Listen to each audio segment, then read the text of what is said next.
I can still hear the sound of the gates closing behind me.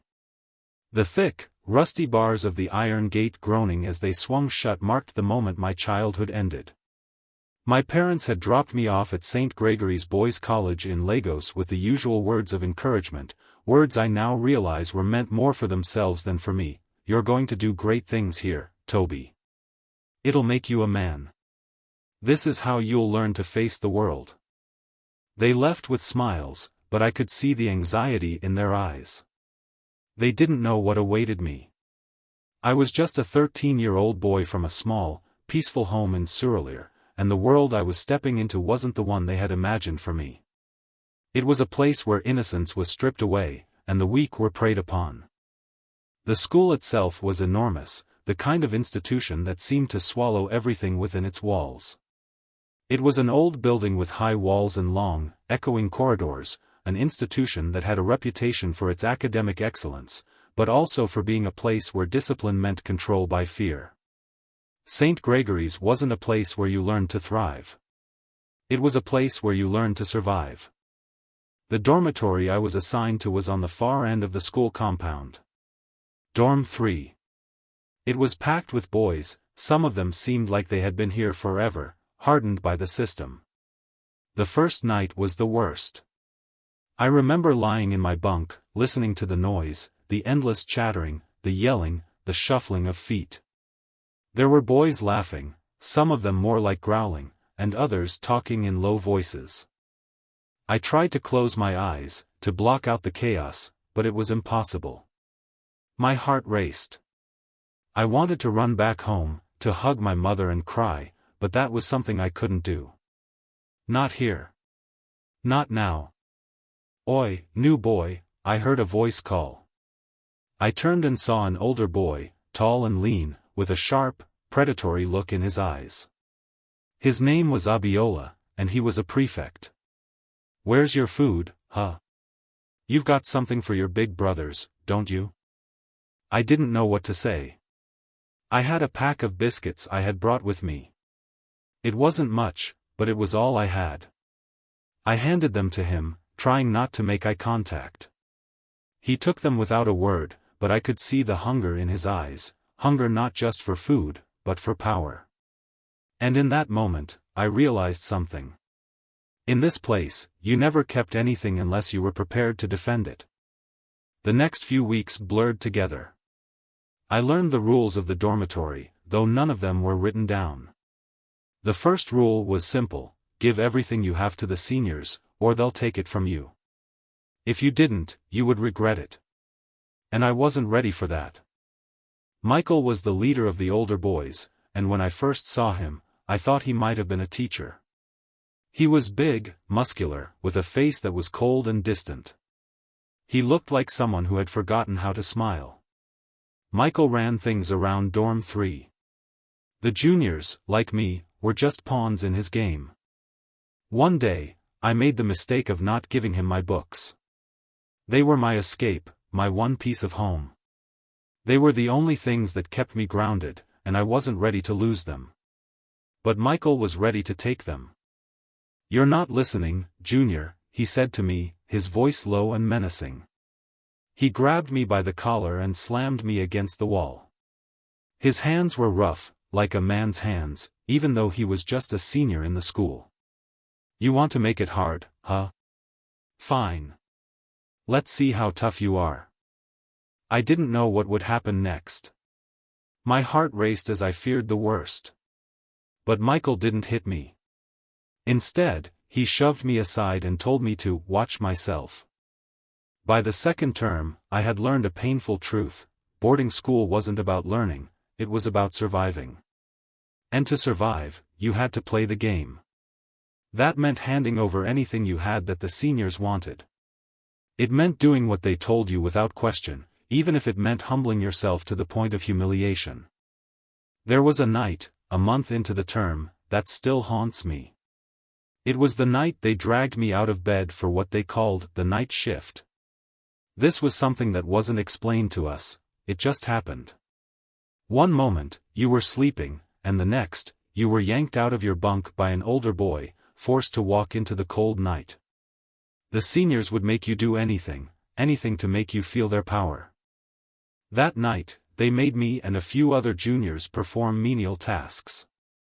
We had to sweep the courtyard in the dead of night, our bodies aching with exhaustion. And while we worked, they stood over us, laughing and jeering. But it wasn't just about the physical abuse. It was the psychological torment that got to you. They would remind you every chance they got that you were nothing, that you were just a small boy who had no choice but to submit. I remember Abiola's voice, echoing in my ear, "You think you're special? You're nothing." The most dangerous part of boarding school, though, was the power structure. The seniors ran the show, but it wasn't just about them. There was something much darker beneath the surface. There was the cultism, a dangerous underground network of students who used fear, intimidation, and loyalty to control the entire school. I didn't know much about it at first, but I soon learned that to cross these boys meant your life could be made miserable, or worse, taken. It was Ade who first introduced me to the reality of cultism. He was a senior, part of a secret group that was rumored to have control over everything. The prefects, the teachers, the food supply, they all fell under their influence. You had to choose sides, or you'd be destroyed. Ade called me into his corner one afternoon, his eyes narrowing with a smile. "We can protect you, Toby. All you have to do is join. You won't be alone anymore. You'll have power." But I didn't want power. I didn't want to be a part of something that could destroy everything I held dear. I walked away, but that wasn't the end of it. The more you refused, the more they came after you. The bullying became worse. The thefts escalated. Boys would come to my bunk, take my clothes, my food, my books, and leave me with nothing. When I complained, they laughed at me. "Who's going to stop us?" they asked, their eyes cold. They were right. There was no one to stop them.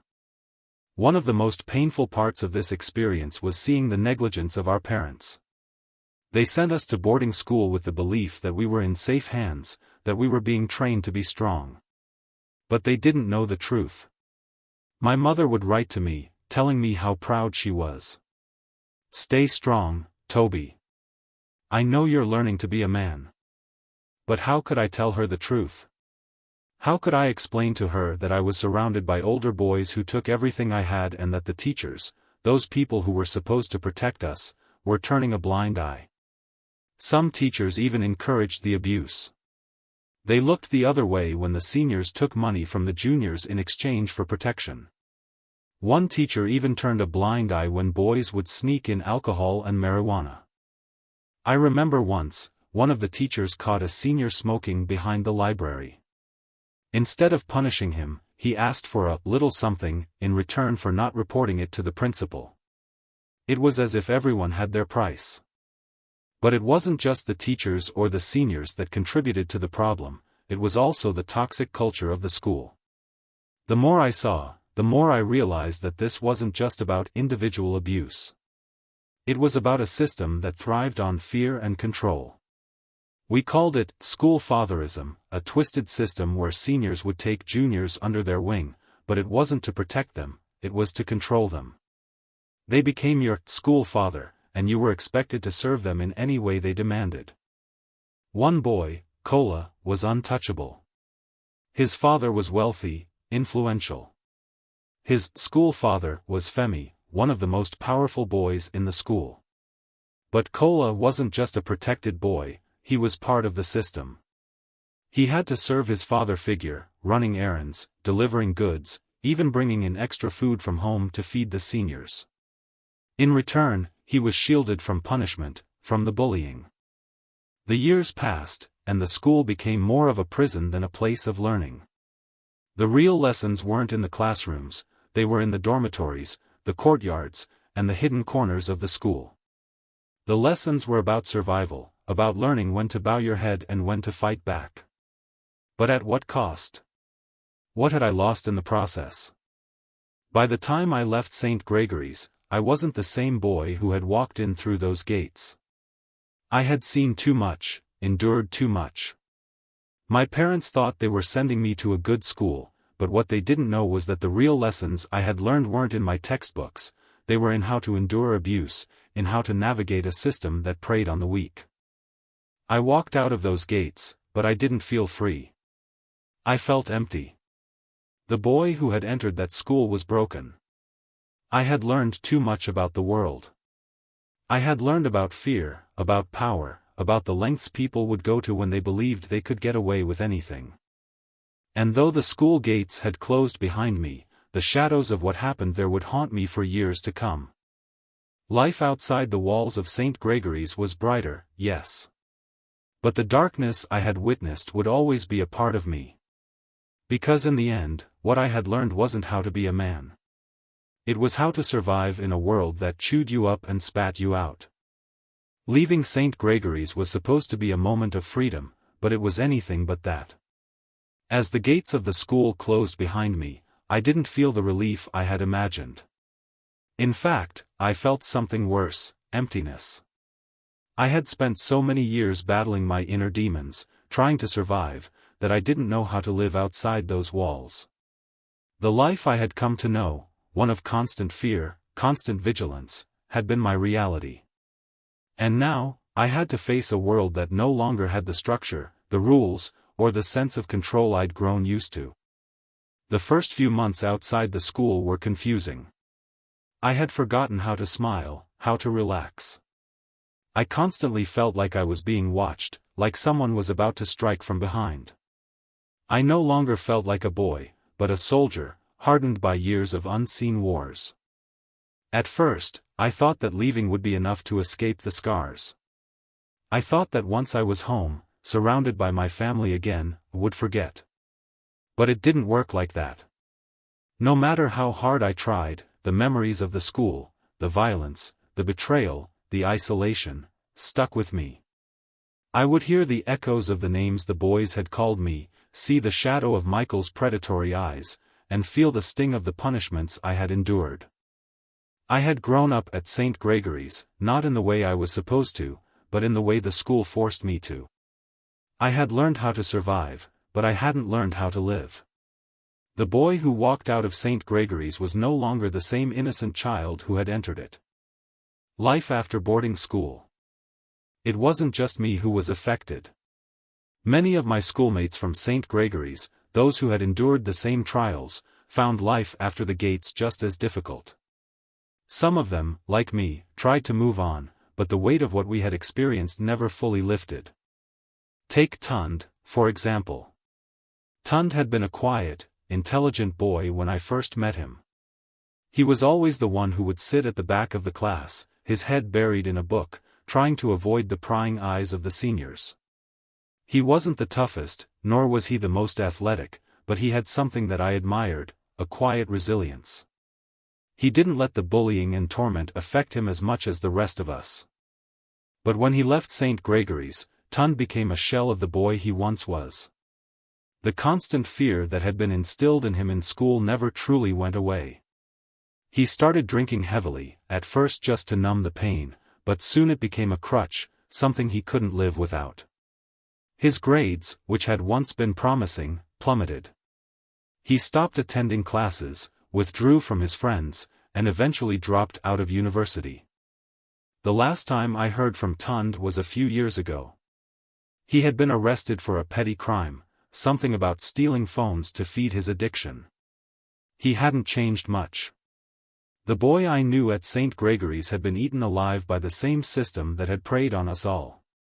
It wasn't just the bullying, the cultism, or the thefts. It was the psychological damage that lasted long after we left the walls of the school. Then there was Kola. Kola had always been the golden child, the one with the powerful father and the backing of the senior boys. He had been untouchable. When I saw him at graduation, I thought he would go on to greatness. He had the right connections, the right mindset, and the right family support. But I was wrong. Kola, like the rest of us, had been changed by St. Gregory's, but unlike us, he had never fully realized it. Kola became emotionally distant. He had been protected by the system, by his school father, and by his wealth, but once he was thrust into the real world, away from the structure of St. Gregory's, he couldn't adjust. He didn't know how to relate to people who didn't fear him or look up to him. His father's connections didn't shield him from the harsh reality of life. He couldn't maintain any meaningful relationships. He tried to use his power and money, but he ended up alienating himself from everyone. His father had pushed him into a prestigious job in a law firm, but he became disillusioned, turning to vices, alcohol, women, and eventually, drugs. One night, I saw Kola at a party, completely out of control. He was surrounded by people, but he looked empty, as if the life he once had was a distant memory. He was lost, wandering through the maze of a life he couldn't navigate, trying to fill the void left by his experiences at St. Gregory's. A few years later, I heard that he had been fired from his job. No one knew where he went after that. But then, there were a few of us, just a few, who somehow managed to heal, to pull ourselves out of the darkness. I was one of them, but it didn't happen overnight. It took years of self-reflection, therapy, and a lot of mistakes along the way. I remember the first time I truly felt like I was moving forward. It was a few years after I left St. Gregory's, and I had finally decided to confront my past. I had been living with the trauma, never really understanding how deeply the school had scarred me. I was afraid to trust people, afraid to let anyone close. But one day, after months of therapy and trying to understand my own emotions, I started to realize something: I wasn't the broken boy I once was. I could rebuild myself, piece by piece. It wasn't easy. I had to let go of the anger, the fear, and the shame that had consumed me. But eventually, I started to form real connections again. I met people who didn't judge me, who didn't see me as a product of the system, but as someone who had survived it. I started to forgive myself, to believe in myself again. A few of my friends, like Uche, managed to heal as well. Uche was a boy I had met in my first year at St. Gregory's. He was a quiet, unassuming person, and in many ways, I admired his calm demeanor amidst the chaos. After school, Uche found solace in volunteering, working with children from underserved communities. He had always dreamed of becoming a teacher, and after finishing university, he did just that. He found peace in helping others who had suffered, who were perhaps going through the same struggles he had endured. He taught with patience, understanding, and empathy. Uche became the type of teacher he wished he had had at St. Gregory's, a beacon of hope for those who felt lost. For some of us, healing took time. The scars of boarding school never fully go away. But we learn to carry them, to live with them. And though the memories of St. Gregory's will never truly fade, the future we built was no longer defined by the horrors of that place. Instead, it was defined by our resilience, the strength we had built not in the classrooms or dormitories of St. Gregory's, but in the quiet spaces of our hearts, in the silence between the pain. For the few of us who found healing, life became about finding peace. It was about creating new narratives for ourselves, ones that were not written by the shadows of St. Gregory's. We found purpose in different ways, through family, work, and giving back. And though we would never forget what happened, we learned to redefine ourselves. But as for the others? For many of my classmates, their stories ended in tragedy, unfortunate lives of addiction, emotional breakdowns, and disillusionment. The damage done by those years was too much to undo. Some of them still walked through life haunted by the trauma, unable to escape the grip of a system that had broken them. In the end, I came to understand one painful truth: boarding school, especially one like St. Gregory's, doesn't just change you in the ways people expect. It doesn't just build character or discipline. It breaks you. It forces you to become someone you were never meant to be. And for some, that break is permanent. Life after boarding school isn't just about walking away. It's about healing. And for some of us, that process never truly ends. But no matter where you go after leaving, one thing is certain: the scars of boarding school, the shadows behind the walls, will follow you for the rest of your life. But you can choose to live despite them. You can choose to build something better. And that, I think, is the greatest act of resistance.